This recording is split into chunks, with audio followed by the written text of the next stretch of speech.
প্রয়োজন পড়লে এবার বারুইপুরের মতো এনকাউন্টার হবে। কাউকে ছাড়া হবে না, আর যদি দরকার হয় এনকাউন্টার হবে। গুন্ডা মাফিয়াদের ঠান্ডা করতে খড়গপুরে দাঁড়িয়ে ফের হুঁশিয়ারি দিলীপ ঘোষের।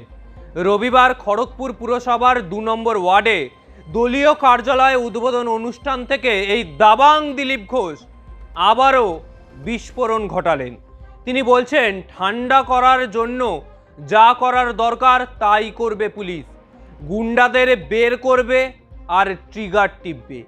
বারুইপুর এনকাউন্টারের কথা মনে করিয়ে কড়া বার্তা দেন দিলীপ ঘোষ। এবারে রাজ্যে পালাবদল, আর রাজ্যে পালাবদলের পর প্রথম এনকাউন্টার দেখতে পাওয়া গেল এই বিজেপির সরকারের।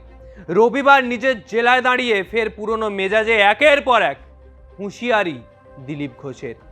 খড়গপুরে গুন্ডা মাফিয়াদের দৌরাত্ম্য কমাতে দিলীপ ঘোষের হুঙ্কার, কোনো মাফিয়া গুন্ডারা খড়গপুরে থাকতে পারবে না। খড়গপুরে পা রাখলে ডাল ভাত খাওয়ার আগে গুলি খেতে হবে। দিলীপ ঘোষের স্পষ্ট বার্তা, পুজোর আগে সব ঠান্ডা করব, ঠান্ডা করার জন্য যা করার দরকার তাই করব, পুলিশ শুধু বন্দুক বার করবে, ট্রিগার টিপবে, কোনো উৎপাত এবার এই খড়গপুরে সহ্য করা হবে না। কি বলছেন দিলীপ ঘোষ একবার শুনে নিন।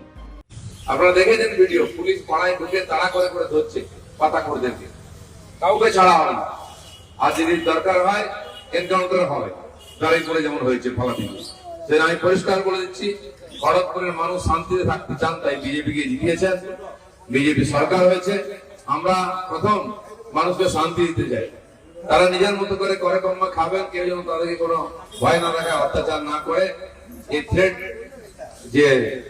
থ্রেট কালচার এটা আমরা বন্ধ করতেছি। পুলিশকে আমি বলে দিয়েছি যে পুলিশ যেন পুলিশের মতো দেখায়, পুলিশ কোনো পার্টির ক্যাডার হয়ে বা গুন্ডার মতো মাফিয়ার মতো ব্যবহার করবে, এটা আমরা কিছুতে বরদাস্ত করবো না। তৃণমূল জামানায় পুলিশের ভূমিকা নিয়েও ক্ষোভ প্রকাশ করেন দিলীপ ঘোষ। তার কথায়, আগেও গুন্ডা মাফিয়া নেতাদের সঙ্গে পুলিশ মিলিতভাবে মাফিয়া রাজ চালাতো, এখন আর এসব চলবে না, যদি দরকার হয় এনকাউন্টার হবে। বারুইপুরে যেমন হয়েছে, পুলিশ যেন পার্টির ক্যাডার না হয়, আমরা বরদাস্ত করব না। দিলীপ ঘোষ আরও বলেন, অনেকে বলছেন পুলিশ খুব বাড়াবাড়ি করছে, আমি বলছি পুলিশ বাড়াবাড়ি করুক, মাফিয়ারা যাতে বাড়াবাড়ি না করে সেটা দেখতে হবে। পুলিশ বাড়াবাড়ি করলে শহরটা ঠান্ডা থাকবে। পুলিশের হাতে প্রয়োজনীয় পদক্ষেপ করার জন্য তার তরফে হাত খোলা রয়েছে বলেও মন্তব্য করছেন দিলীপ ঘোষ। এর আগেও রাজ্যের প্রাক্তন মুখ্যমন্ত্রী মমতা বন্দ্যোপাধ্যায়কে সেই বালমুন্ডা পড়ানো, এছাড়াও বিভিন্ন বিতর্কিত মন্তব্যে সংবাদ শিরোনামে বহুবার উঠে এসেছেন দিলীপ ঘোষ। এবারও তার ব্যতিক্রম নয়।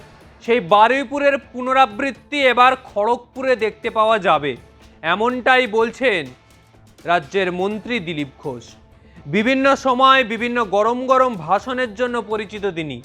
বিভিন্ন বিতর্কিত মন্তব্য তাকে সংবাদ শিরোনামে বারংবার তুলে এনেছে। কখনো জগন্নাথ মন্দির দীঘায় মমতা ব্যানার্জি উদ্বোধন করছেন, আর সেখানে দিলীপ ঘোষ স্ত্রীকে নিয়ে হাজির হয়ে পড়েছেন। কেন না, রাজ্যের মুখ্যমন্ত্রী আমন্ত্রণ জানিয়েছেন তাই।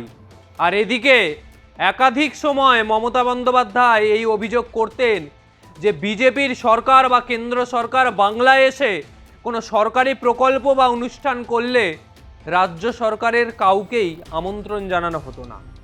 এসবের মধ্যেও দিলীপ ঘোষ কিন্তু একা গলা ফাটিয়েছিলেন বিজেপির হয়ে। তবে এবার রাজ্যে পালাবদল, ক্ষমতায় দিলীপ ঘোষেরা, শুভেন্দু অধিকারীরা এবার বাংলার মসনদে বসে।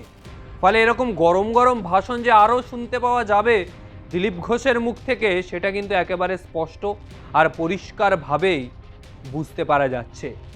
বাংলার এই রাজনীতির পট পরিবর্তন ঘটল, বাংলার রাজনীতি এখন অন্য খাতে বইছে। তবে আগামী সময় এই বাংলার রাজনীতিকে ভারতীয় জনতা পার্টি ঠিক কোন গতি প্রকৃতিতে এগিয়ে নিয়ে যায় সেটাই এখন দেখার।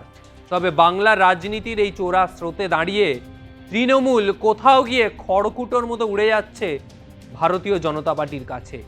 তৃণমূল আর মাটি কামড়ে থাকতে পারছে না। রাজনৈতিক ময়দানের রাজনৈতিক পটভূমিতে তৃণমূল এখন অপ্রাসঙ্গিক হয়ে দাঁড়িয়েছে, আর সেখানে কংগ্রেস ও সিপিএম এর উত্থান দেখতে পাওয়া যাচ্ছে। তৃণমূল খান খান হয়ে গেছে, বিভিন্ন ভাগে বিভক্ত। তবে এবার বাংলার রাজনীতির গতি প্রকৃতি ঠিক কোন পথে এগোয় সেটাই দেখার। তবে আজকের মতো বিদায় নিচ্ছি। ভিডিওটা ভালো লাগলে অবশ্যই লাইক কমেন্ট করুন, চ্যানেলটি সাবস্ক্রাইব করুন, আপনার মতামত জানান। আগামী সময় আর কোন কোন বিষয়ে ভিডিও দেখতে চান অবশ্যই জানাবেন।